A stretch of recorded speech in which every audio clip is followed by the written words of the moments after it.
வணக்கம் அன்பு நண்பர்களே. இன்னைக்கு நம்ம பார்க்க போற டாபிக் என்ன அப்படின்னா எக்கனாமிக் டெவலப்மெண்ட் இன் இந்தியா அப்படிங்கிற டாபிக் பத்தி தான் இன்னைக்கு நம்ம டிஸ்கஸ் பண்ண போறோம். வேர்ல்டுல உள்ள கண்ட்ரிஸை அதோட கேரக்டரிஸ்டிக்ஸ் வச்சு பார்த்தோம் அப்படின்னா 3 கேட்டகரியா பிரிக்கிறாங்க. ஒன்னு டெவலப்டு கண்ட்ரி, ரெண்டாவது டெவலப்பிங் கண்ட்ரி, மூணாவது அண்டர் டெவலப்டு கண்ட்ரி அப்படின்னு சொல்லி 3 கேட்டகரியா பிரிக்கிறாங்க. இப்ப டெவலப்டு கண்ட்ரி அப்படின்னா அதோட கேரக்டர் எப்படி இருக்கும்?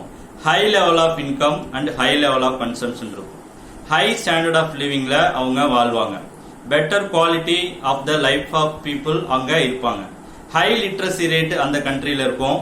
அட்வான்ஸ்டு இண்டஸ்ட்ரியல் growth இருக்கும். அட்வான்ஸ்டு டெக்னாலஜி டெவலப்மெண்ட் இருக்கும். Low rate of growth of populations இருக்கும். லோ பர்த் ரேட் இருக்கும் அண்ட் டெத் ரேட்டும் லோவா இருக்கும். இதெல்லாம் இருந்தது அப்படின்னா அது டெவலப்டு கண்ட்ரி அப்படின்னு சொல்லலாம். டெவலப்பிங் கண்ட்ரி அப்படின்னா எப்படி இருக்கும் அப்படின்னா வெரி லோ லெவல் இன்கம் இருக்கும், லோ லெவல் கன்சம்ஷன் இருக்கும், லோ லெவல் ஸ்டாண்டர்ட் ஆஃப் லிவிங்ல அந்த பீப்புள் வாழ்வாங்க, low level quality of people life styles அங்க இருக்கும், லிட்ரஸி அப்படிங்கிறது லோவா இருக்கும் அண்ட் அவங்களோட டெக்னாலஜி டெவலப்மெண்ட், இண்டஸ்ட்ரி டெவலப்மெண்ட் இதெல்லாம் பாத்தீங்க அப்படின்னா வெரி லோ லெவல்ல இருக்கும். அண்ட் பாப்புலேஷன் மட்டும் பாத்தீங்க அப்படின்னா ரொம்ப ஸ்பீடா growth ஆகிட்டே இருக்கும். இந்த ரீசன்னாலதான் அவங்க என்னவா இருப்பாங்க அப்படின்னா டெவலப்பிங் கண்ட்ரியாவே அந்த கண்ட்ரி கொஞ்ச நாளைக்கு இருந்துகிட்டே இருக்கும். அண்ட் அண்டர் டெவலப்டு கண்ட்ரி அப்படிங்கிறது எப்படி இருக்கும் அப்படின்னு சொல்லி பாத்தீங்க அப்படின்னா வெரி லோ லெவல் இன்கம், எல்லாமே வெரி லோ லெவல்ல இருக்கும். டெக்னாலஜி, இண்டஸ்ட்ரி இது எல்லாமே பாத்தீங்க அப்படின்னா வெரி லோ லெவல்ல இருக்கும். அண்ட் அங்க பாப்புலேஷன்ஸ் பாத்தீங்க அப்படின்னா ரொம்ப ஸ்பீடா growth ஆகிட்டு இருக்கும். அவங்க ஒரே ஒரு விஷயம் என்ன அப்படின்னா அவங்க அக்ரிகல்ச்சர் செக்டாரை மட்டும் நம்பி அந்த கண்ட்ரி இருந்துகிட்டு இருக்கும். அதனாலதான் அது அண்டர் டெவலப்டு கண்ட்ரி அப்படின்னு சொல்லலாம். இப்ப இந்தியாவை பொறுத்தவரைக்கும் இந்தியா ஏன் டெவலப்பிங் கண்ட்ரியில இருக்கு அப்படின்னா அதோட ரீசன்ஸ் என்னெல்லாம் சொல்றாங்க நமக்கு எல்லாருக்கும் தெரிஞ்சதுதான். ஒன்னு பாப்புலேஷன் growth. இந்தியாவோட பாப்புலேஷன் அப்படிங்கிறது என்ன ஆகிட்டே போகுது அப்படின்னா ஒவ்வொரு வருஷமும் இன்க்ரீஸ் ஆகிட்டே போகுது. அந்த பாப்புலேஷன்ஸ் அந்த 10 இயர்ஸ்க்கு ஒரு தடவை இருக்கக்கூடிய அந்த பாப்புலேஷன்ஸை கவுண்ட் பண்ணி பார்க்கும்போது 10% ஒவ்வொரு டிகேட்ஸ்க்கும் இன்க்ரீஸ் ஆகிட்டே போகுது அப்படிங்கறதா அதோட டேட்டா நமக்கு சொல்லுது. சரி, இப்போ இந்தியா இந்த பாப்புலேஷன் growth மட்டும்தான் அது காரணமா டெவலப்பிங் கண்ட்ரியா இருக்கிறதுக்கு அப்படின்னு சொல்லி பாத்தீங்கன்னா அது ஒரு காரணம் தான். ரெண்டாவது என்ன காரணம் அப்படின்னா அண்டர் டெவலப்மெண்ட். அண்டர் டெவலப்மெண்ட் அப்படிங்கிறது இண்டஸ்ட்ரி லெவல்ல இருக்கு. அது மட்டும் இல்லாம அன்எம்ப்ளாய்மெண்ட் ப்ராப்ளம் அப்படிங்கிறது அதிகமா இருக்கு. இன்ஃப்ராஸ்ட்ரக்சர் டெவலப்மெண்ட் அப்படிங்கிறது இல்ல. அதுக்கப்புறம் பாத்தீங்க அப்படின்னா அன்எம்ப்ளாய்மெண்ட் அதிகமா இருக்கு. இதெல்லாம் தான் இந்தியாவோட டெவலப்பிங் கண்ட்ரியாவே ரொம்ப நாள் சர்வை பண்றதுக்கான ரீசனா அவங்க சொல்றாங்க. சரி, இதெல்லாம் நம்ம கருத்துல கொண்டு நம்ம பார்க்கும்போது இந்தியாவை டெவலப்டு கண்ட்ரியா மாத்துறதுக்கு என்னெல்லாம் செய்யலாம், இந்தியாவை டெவலப்டு கண்ட்ரியா நம்ம சேஞ்ச் பண்ணோம் அப்படின்னு சொல்லி பாத்தீங்க அப்படின்னா முதல்ல என்னென்ன டெவலப்மெண்ட் பண்ணோம் அப்படின்னு சொல்லி பாத்தீங்க அப்படின்னா கேபிட்டலை இன்க்ரீஸ் பண்ணணும். லோ லெவல் இன்கம்ல இருந்து ஹை லெவல் இன்கமா மாத்தணும். கேபிட்டல் டெபிசியன்சியை இல்லாம பாத்துக்கணும். டெக்னாலஜி டெவலப்மெண்ட் இருக்கணும். இன்ஃப்ராஸ்ட்ரக்சர் டெவலப்மெண்ட் இருக்கணும். பாப்புலேஷன் ரேட்டை குறைக்கணும். ஜாயிண்ட் ஃபேமிலி சிஸ்டத்தை அவாய்ட் பண்ணணும். இதெல்லாம் இருந்தது அப்படின்னா இந்தியா குயிக்கா டெவலப்டு கண்ட்ரியா மாறதுக்கு வாய்ப்பு உண்டு. சரி, இது மட்டும் போதுமா அப்படின்னா கிடையாது.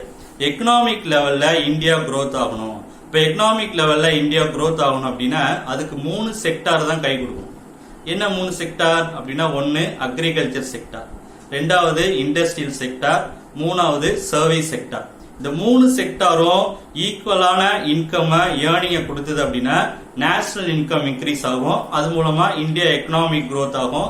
எக்கனாமிக் growth ஆச்சு அப்படின்னா டெவலப்டு கண்ட்ரியா மாறதுக்கான வாய்ப்பு இருக்கு. இப்ப இந்த 3 செக்டாரை பத்தி சில டீடைல்டு இன்ஃபர்மேஷன்ஸ் இங்க சொல்றேன். அக்ரிகல்ச்சர் செக்டார் அப்படிங்கிறது இந்தியாவில் உற்பத்தி செய்யக்கூடிய விவசாயத்திலிருந்து வரக்கூடிய வருமானத்தை குறிக்குது. இந்தியாவில் உள்ள அக்ரிகல்ச்சர் செக்டரோட இன்கம் அப்படிங்கிறது எந்தெந்த கல்டிவேஷன் பேஸ் பண்ணி இருக்கு அப்படின்னா இப்ப சவுத் சைட்லாம் பாத்தீங்க அப்படின்னா பேடி கல்டிவேஷன் தான் அதிகமா இருக்கும். இந்த பேடில இருந்து வரக்கூடிய வருமானம். இதே நார்த் சைட் போனீங்க அப்படின்னா வீட்ல இருந்து வரக்கூடிய வருமானம். இது மட்டும் இல்லாம காட்டன்ல இருந்து வரக்கூடிய வருமானம், அதுக்கப்புறம் பல்சஸ்ல இருந்து வரக்கூடிய வருமானம், இது எல்லாம் தான் பெரும்பாலும் அதிகமான இன்கம் அக்ரிகல்ச்சர் ஃபீல்ட்ல இருந்து கொடுக்குது. அது மட்டும் இல்லாம சுகர் கேன்ல இருந்தும் அதிகமான இன்கம் வருது. இது அக்ரிகல்ச்சர் ஃபீல்ட்ல இருந்து வரக்கூடிய ஏர்னிங்ஸ்க்கான சோர்சஸ். இது அக்ரிகல்ச்சர் செக்டார்ஸ் அப்படின்னு சொல்லுவோம். அடுத்தது இண்டஸ்ட்ரியல் செக்டார். இண்டஸ்ட்ரியல் செக்டார் அப்படிங்கறத பார்க்கும்போது இந்தியாவில் 4 இம்பார்ட்டன்ட் இண்டஸ்ட்ரீஸ் தான் இருக்கு. அது என்ன 4 இம்பார்ட்டன்ட் இண்டஸ்ட்ரீஸ் அப்படின்னு பாத்தீங்கன்னா, அந்த 4 இம்பார்ட்டன்ட் இண்டஸ்ட்ரீஸ்ல இருந்து தான் அதிகமான வருமானம் இந்தியாவுக்கு கிடைக்குது, இந்தியன் கவர்மெண்ட் கிடைக்குது. அந்த 4 இண்டஸ்ட்ரீஸ் எது அப்படின்னா, first one iron industries or steel industries சொல்லுவோம். ரெண்டாவது காட்டன் இண்டஸ்ட்ரீஸ், மூணாவது சுகர் இண்டஸ்ட்ரீஸ், நாலாவது ஜூட் இண்டஸ்ட்ரீஸ். ஜூட் அப்படிங்கிறது தமிழ்ல சணல் உற்பத்தி அப்படின்னு சொல்லுவோம். இந்த 4ல இருந்து தான் அதிகமான வருமானம் இந்தியாவுக்கு வருது. அடுத்தது மூணாவது செக்டார் என்ன அப்படின்னு சொல்லி பாத்தீங்கன்னா சர்வீஸ் செக்டார். சர்வீஸ் செக்டார் அப்படிங்கிறது banking, transport, hospital, tourism, insurance, hotels, இது எல்லாம் சேர்ந்ததுதான் சர்வீஸ் செக்டார் அப்படின்னு சொல்லுவோம். கம்யூனிகேஷன், போஸ்டல் கூட சர்வீஸ் செக்டார்ஸ்ல தான் வரும். இப்ப இந்த 3 செக்டார்ல ஒரு 50 வருஷத்துக்கு முன்னாடி பாத்தீங்க அப்படின்னா இந்தியாவோட வருமானம் அப்படிங்கிறது ஃபுல்லா எதை பேஸ் பண்ணி மட்டும்தான் இருந்தது அப்படின்னா அக்ரிகல்ச்சர் செக்டாரை பேஸ் பண்ணி மட்டும்தான் இருந்தது. அக்ரிகல்ச்சர் செக்டார்ல இருந்து வரக்கூடிய வருமானத்தை தான் இந்தியன் எக்கனாமி நம்பி இருந்தது. அது காலப்போக்கில் அக்ரிகல்ச்சர் அப்படிங்கிறது டவுன் ஆகிட்டே வந்தது. அதுக்கு வேரியஸ் ரீசன்ஸ் நமக்கு தெரியும். இப்ப வாட்டர் ஃபெசிலிட்டிஸ் இல்லாம போனது, ஃபெர்டிலைசர்ஸ் வந்து டெவலப் ஆகாம போனது, லேண்ட் எல்லாம் வந்து பில்டிங்கா மாறினது, இந்த மாதிரியான பல ரீசன்னால அக்ரிகல்ச்சர் செக்டார் அப்படிங்கிறது டவுன் ஆயிடுச்சு இந்தியாவில.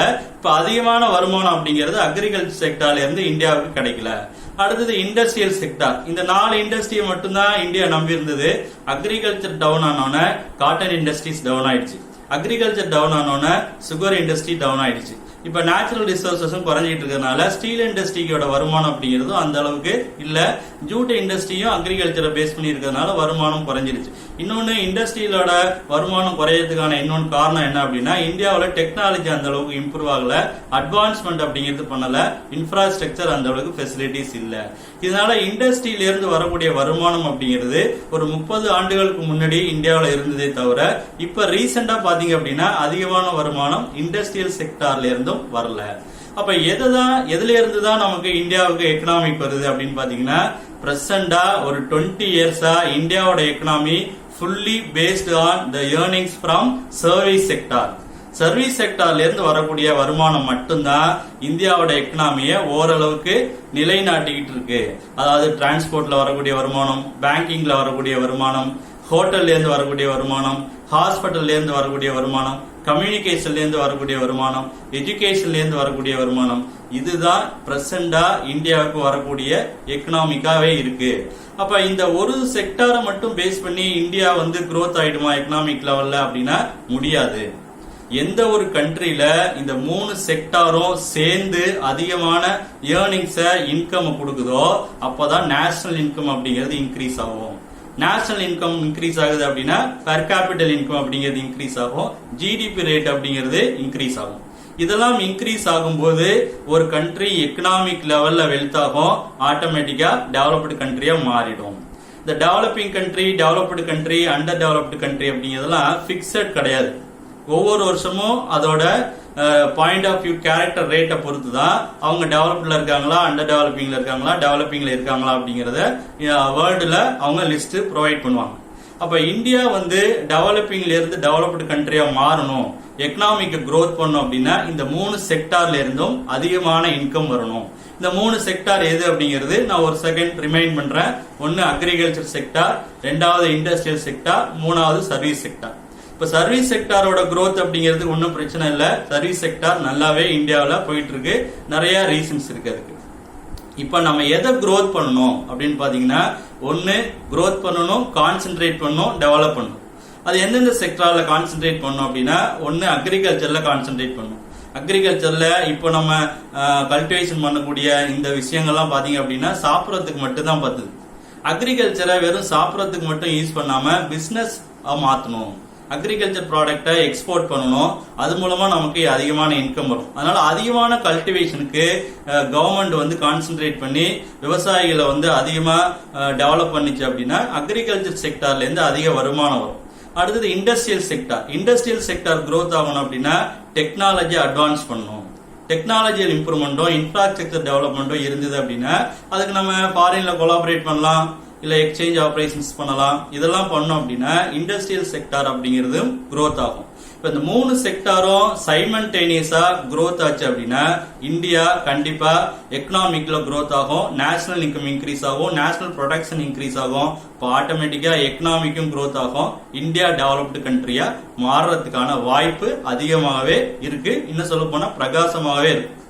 இப்ப இந்த 3 செக்டார்ல தான் ஏதாவது ஒரு செக்டார்ல தான் நம்ம எல்லாருமே ஒர்க் பண்ணிட்டு இருப்போம். ஒன்னு அக்ரிகல்ச்சர் செக்டார்ல இருப்போம், இல்லனா இண்டஸ்ட்ரியல் செக்டார்ல இருப்போம், இல்ல சர்வீஸ் செக்டார்ல இருப்போம்.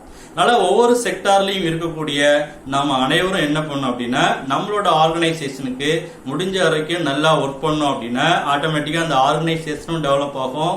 அந்த ஒரு ஆர்கனைசேஷன் டெவலப் ஆகும்போது நம்ம கண்ட்ரியில உள்ள எல்லா ஆர்கனைசேஷனும் டெவலப் ஆகிறதுக்கான வாய்ப்பு இருக்கு.